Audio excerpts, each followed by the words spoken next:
शं वरुणः शन्नो भवत्पर्यमा शन्न इन्द्रो बृहस्पतिः शन्नो विष्णुरुक्रमः ॐ शान्ति शान्ति शान्तिः।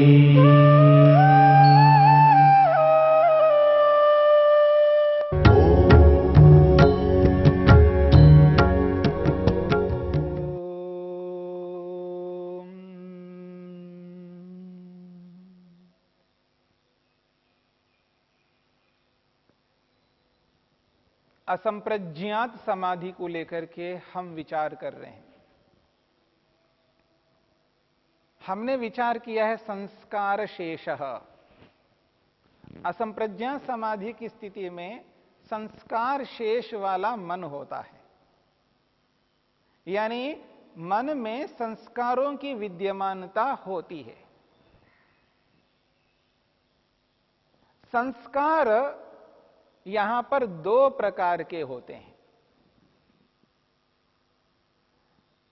एक वो संस्कार है जिनको हम पांचों वृत्तियों से उत्पन्न करते हैं, जो क्षिप्त अवस्था में, मूढ़ अवस्था में, विक्षिप्त अवस्था में उत्पन्न करते हैं और एकाग्र अवस्था में समाधि के, संप्रज्ञात समाधि के संस्कार भी मन पर पड़ते हैं। तो एकाग्र अवस्था तक जितने भी संस्कार मन में पड़ते हैं उन सबको एक विभाग में रखा है और जिसका नाम दिया है व्युत्थान संस्कार। आगे चल करके महर्षि पतंजलि और महर्षि वेदव्यास स्पष्ट करते हैं दो प्रकार के संस्कार होते हैं, एक व्युत्थान संस्कार और एक निरुद्ध संस्कार, निरोध संस्कार। व्युत्थान संस्कार का अर्थ है जो पांचों वृत्तियों से हम संस्कार बनाते हैं वो, और संप्रज्ञात समाधि के जो संस्कार बनाते हैं वो, उन दोनों को एक ही श्रेणी में, एक ही विभाग में रखा है। उनका नाम दिया है व्युत्थान संस्कार। और जो निरुद्ध अवस्था में, मन की पांचवी जो अवस्था है निरुद्ध अवस्था में, निरुद्ध अवस्था के जो संस्कार होते हैं उनको निरोध संस्कार शब्द से कहा है। जब असंप्रज्ञात समाधि की स्थिति होती है, असंप्रज्ञात समाधि की स्थिति में आत्मा सीधा परमात्मा का दर्शन कर रहा होता है, क्योंकि यहां पर मन कोई कार्य नहीं कर रहा होता है, मन का वहां सीधा सीधा कोई संयोग संबंध नहीं है। क्योंकि मन के दो मुख्य कार्य है, एक भोग कराना, वृत्तियों के माध्यम से मन आत्मा को भोग कराता है, यह उसका एक प्रमुख कार्य है। और दूसरा कार्य है मुक्ति को दिलाना, मुक्ति के लिए मन को निरुद्ध अवस्था तक पहुंचाना। तो निरुद्ध अवस्था को प्राप्त करना यह मन का दूसरा कार्य है। और जैसे मन निरुद्ध अवस्था को प्राप्त होता है तो मन का जो काम है, उसका जो कर्तव्य है, वो कर्तव्य पूरा हो जाता है। अब उस स्थिति में, उस निरुद्ध अवस्था में मन जो विद्यमान है और इधर आत्मा असंप्रज्ञात समाधि के माध्यम से ईश्वर का दर्शन कर रहा है और ईश्वर के नाना प्रकार के गुणों को एहसास कर रहा है, उसका प्रभाव मन पर पड़ता रहता है। क्योंकि मन वहां निकट ही है, कार्य नहीं कर रहा है लेकिन वहां निकट है। जैसे लोक में हम कुछ कर नहीं रहे हैं लेकिन सामने वाले के कर्म से हम पर प्रभाव पड़ता है।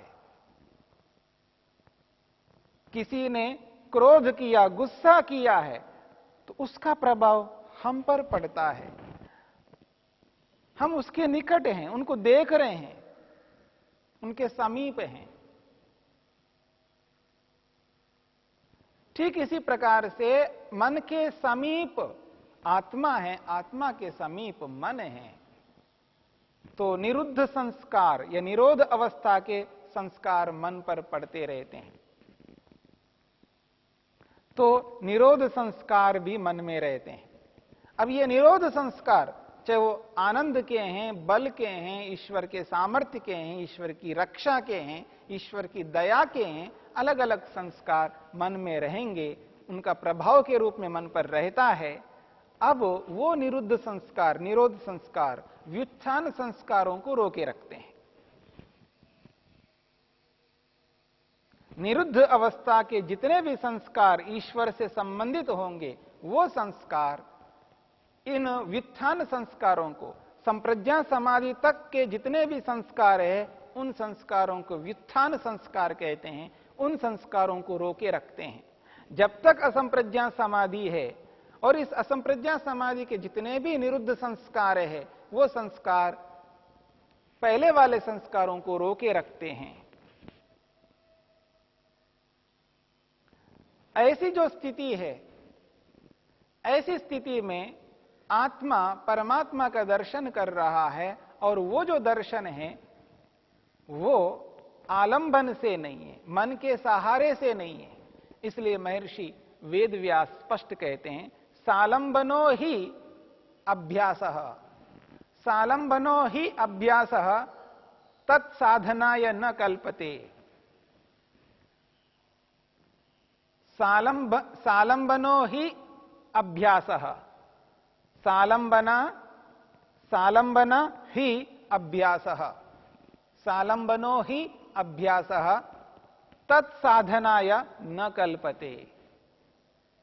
सालंबन का मतलब है आलंबन सहित अभ्यास। सालंबन का मतलब सालंबन आलंबन सहित जो अभ्यास है, यानी आलंबन सहारा, मन का सहारा, मन के सहारे को यहां पर सालंबन कहा है। तो जब मन का सहयोग करके, मन के सहयोग के माध्यम से जो अभ्यास चलता है, वो अभ्यास तत्साधनाया उस असंप्रज्ञा समाधि को सिद्ध करने के लिए न कल्पते, समर्थ नहीं हो सकता। क्योंकि आलंबन वाला अभ्यास जो है, वो आलंबन वाला अभ्यास है अपर वैराग्य। मन के सहयोग से जो अभ्यास हो रहा है, वो अपर वैराग्य के लिए हो रहा है, वो संप्रज्ञा समाधि को लगाने के लिए हो रहा है। तो उस आलंबन वाला अभ्यास यानी अपर वैराग्य वाला अभ्यास तत्साधनाया उस असंप्रज्ञा समाधि को सिद्ध करने के लिए न कल्पते, समर्थ नहीं हो सकता। इसलिए यह कहा है यहां पर विराम प्रत्यय, विराम प्रत्यय अभ्यास पूर्व। यहां जो असंप्रज्ञा समाधि के लिए विराम प्रत्यय अभ्यास पूर्व कहा, यानी परवैराग्य का बार बार अभ्यास करके, परवैराग्य का बार बार अभ्यास करके निरुद्ध अवस्था को पाकर जो मन विद्यमान रहता है, उस स्थिति में असंप्रज्ञा समाधि की प्राप्ति होती है। इसलिए कहा निर्वस्तुकः, निर्वस्तुकः आलंबने क्रियते। यहां कोई वस्तु यानी मन रूपी जड़ वस्तु का आलंबन नहीं रहता है, इसलिए निर्वस्तु का कहा, यानी मन वहां सहारे के रूप में नहीं रहता है। मन रहित, जड़ पदार्थ रूपी मन रहित आलंबन के बिना ही यहां पर असंप्रज्ञा समाधि की प्राप्ति होती है। तो संप्रज्ञा समाधि को सालंबन समाधि कहते हैं, यानी मन के सहयोग से प्राप्त होने वाली समाधि को सालंबन समाधि कहते हैं। मन के सहयोग के बिना ही होने वाली समाधि को निरालंबन समाधि कहते हैं। एक सालंबन समाधि और एक निरालंबन समाधि। संप्रज्ञा समाधि को सालंबन समाधि कहते हैं। सालंबन का मतलब है मन का सहयोग, मन के सहारे से होने वाली समाधि को सालंबन समाधि कहते हैं। मन के सहयोग के बिना ही होने वाली समाधि को निरालंबन समाधि कहते हैं। तो असंप्रज्ञा समाधि निरालंबन समाधि है। ये असंप्रज्ञा समाधि का विशेषण है, निरालंबन, बिना संयोग के होने वाली समाधि। और सालंबन समाधि संप्रज्ञा समाधि का विशेषण है सालंबन, मन के संयोग से होने वाली समाधि। तो दोनों में भेद कर लीजिएगा। संप्रज्ञा समाधि कहो, सालंबन समाधि कहो, एक ही बात है। असंप्रज्ञा समाधि कहो, निरालंबन समाधि कहो, एक ही बात है। केवल समाधि के ये विशेषण शब्द हैं, विशेषण के रूप में प्रयोग में आते हैं। क्योंकि जहां संयोग है, सहारा है, उसका नाम सालंबन कहा है। जहां सहारा नहीं है, आलंबन का अर्थ सहारा, जहां सहारा नहीं है वहां निरालंबन कहा है। बस शब्दों का अंतर है, आलंबन सहित और आलंबन रहित, इन दोनों स्थितियों को समझना है। ये जो निरालंबन समाधि है, यानी असंप्रज्ञा समाधि, जिसमें मन का सहारा, मन का सहयोग नहीं है, आत्मा सीधा परमात्मा के साथ जुड़ा रहता है।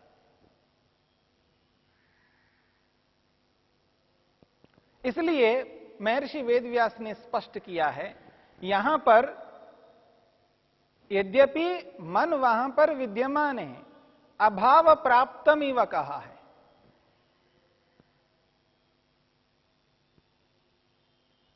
तद अभ्यासपूर्वकम चित्तम, तद अभ्यासपूर्वकम चित्तम निरालंबनम अभाव प्राप्तमिव भवति। तद अभ्यासपूर्वकम चित्तम, चित्तम इति मनः, चित्त का अर्थ यहां पर मन है। तद अभ्यासपूर्वकम, उसका अभ्यास करते हुए, किसका? परवैरागी का। परवैरागी का अभ्यास करते हुए जो मन है, वो मन निरालंबकम, बिना आलंबन वाला हो जाता है। बार बार परवैरागी का अभ्यास किया है तो निरालंबन यानी मन रुक गया है, अब वहां आलंबन हट गया है, परंतु मन वहां रहता है। इसलिए कहा अभाव प्राप्तमिव, मानो वहां पर मन नहीं है। मन तो रहता है पर मानो मन वहां नहीं है, यानी काम नहीं कर रहा है, तो ना के बराबर है। इस बात को समझना है। वहां मन तो है लेकिन मन ना के बराबर है। इसलिए अभाव प्राप्तम इवा, अभाव को प्राप्त हुआ सा है, अभाव को प्राप्त नहीं हुआ, मानो अभाव को प्राप्त हो गया हो, यानी वहां रहता हुआ भी मन ना के बराबर है। ऐसी स्थिति में असंप्रज्ञा समाधि की प्राप्ति हो रही है। तो अब हमें यह समझने का प्रयत्न करना है, ये जो असंप्रज्ञा समाधि है, यह असंप्रज्ञा समाधि मन के सहयोग के बिना ही हो रही है। मन का सहारा, आलंबन वहां पर नहीं है, परंतु मन रहता हुआ भी वहां सीधा सीधा काम नहीं करता है, क्योंकि वो रुका हुआ है। परवैराग्य को प्राप्त कराकर, निरुद्ध अवस्था को प्राप्त करके वहां पर विद्यमान है। निरुद्ध अवस्था तक पहुंचाना मन का कर्तव्य है। मन जो है दो काम करवाता है, एक भोग करवाता है, तो भोग करा चुका है, अब निरुद्ध अवस्था को पहुंचा दिया है, मुक्ति के योग्य बना दिया है। आत्मा को भोग कराना और आत्मा को मुक्ति तक पहुंचाना, ये दो कार्य मन के हैं। इन दोनों कार्यों को संपन्न किया है मन ने, भोग भी कराया है और निरुद्धावस्था तक पहुंचाया भी है। और निरुद्धावस्था तक पहुंचा करके वहां पर मन विद्यमान है, लेकिन ना के बराबर है, अब कार्य नहीं कर रहा है। उस स्थिति में आत्मा परमात्मा का दर्शन, साक्षात्कार कर रहा होता है और परमात्मा के जो गुण, कर्म, स्वभाव है उनका एहसास कर रहा होता है बारी बारी से। ईश्वर के सर्वरक्षकत्व को सामने ला करके ईश्वर के सर्वरक्षकत्व का एहसास करता है। जैसे एक चौकीदार है, एक वॉचमैन है, जैसे मालिक गृह स्वामी चौकीदार को एहसास करता है, उसकी विद्यमानता में अपने आप को सुरक्षित अनुभव करता है, प्रत्यक्ष उसको एहसास होता है कि हां चौकीदार है, मैं सुरक्षित हूं। ठीक उसी प्रकार से ईश्वर की रक्षा को वो प्रत्यक्ष अनुभव करता है, क्योंकि प्रत्यक्ष ईश्वर का दर्शन कर रहा होता है। ईश्वर की दया उसको प्रत्यक्ष हो रही होती है, ईश्वर का आनंद उसको मिल रहा होता है। तो ईश्वर के जितने भी गुण होंगे, उनमें से एक एक गुण को जितना जितना वो उनका दर्शन कर रहा होता है, उसका अनुभव कर रहा होता है, उस अनुभूति के साथ साथ व्यक्ति चल रहा होता है। जब जब समय मिलता है, अवसर मिलता है, प्रातःकाल सायंकाल समाधि लगा लगा करके ईश्वर के अलग अलग गुणों का साक्षात्कार कर रहा होता है, ईश्वर के अलग अलग कार्यों को अनुभव कर रहा होता है, ईश्वर के अलग अलग स्वभावों को एहसास कर रहा होता है। यह है असंप्रज्ञात समाधि। और असंप्रज्ञात समाधि में केवल ईश्वर है। संप्रज्ञात समाधि में 27 प्रकार के पदार्थ हैं जिनका साक्षात्कार करता है, और असंप्रज्ञात समाधि में केवल एकमात्र पदार्थ है जिसको हम ईश्वर कहते हैं, परमेश्वर कहते हैं, प्रभु कहते हैं। और असंप्रज्ञात समाधि में केवल प्रभु का दर्शन होता है। पर एक बहुत बड़ा व्यापक पदार्थ है, व्यापक गुण हैं, कर्म हैं, स्वभाव हैं परमेश्वर के, और उन सबको तो जीवात्मा अनुभव नहीं कर पाएगा। पर जितना अधिक से अधिक जितने भी गुण कर्म स्वभावों को एहसास करता है, वो समाधि के माध्यम से ईश्वर को अनुभव करता ही जाता है, जब तक समाधि लगाता रहता है। तो इस रूप में परमपिता परमेश्वर का दर्शन असंप्रज्ञात समाधि में होता है। वहां मन के रहते हुए भी मन सीधा कार्य नहीं करता है, इसलिए कहा है विराम प्रत्यय अभ्यास पूर्व संस्कार शेषोन्य। विराम, समस्त वृत्तियों का विराम हो जाता है, वृत्तियां रुक जाती हैं। प्रत्यय, परवैराग्य रूपी प्रत्यय का बार बार अभ्यास करता है, और जब प्रत्यय का यानी बार बार परवैराग्य का अभ्यास कर लेता है तो निरुद्ध अवस्था की प्राप्ति हो जाती है, और उस स्थिति में मन संस्कार शेष वाला बन जाता है और असंप्रज्ञात समाधि की प्राप्ति होती है। उस असंप्रज्ञात समाधि में परमपिता परमात्मा का दर्शन करता है। यही मनुष्य का लक्ष्य है, उद्देश्य है।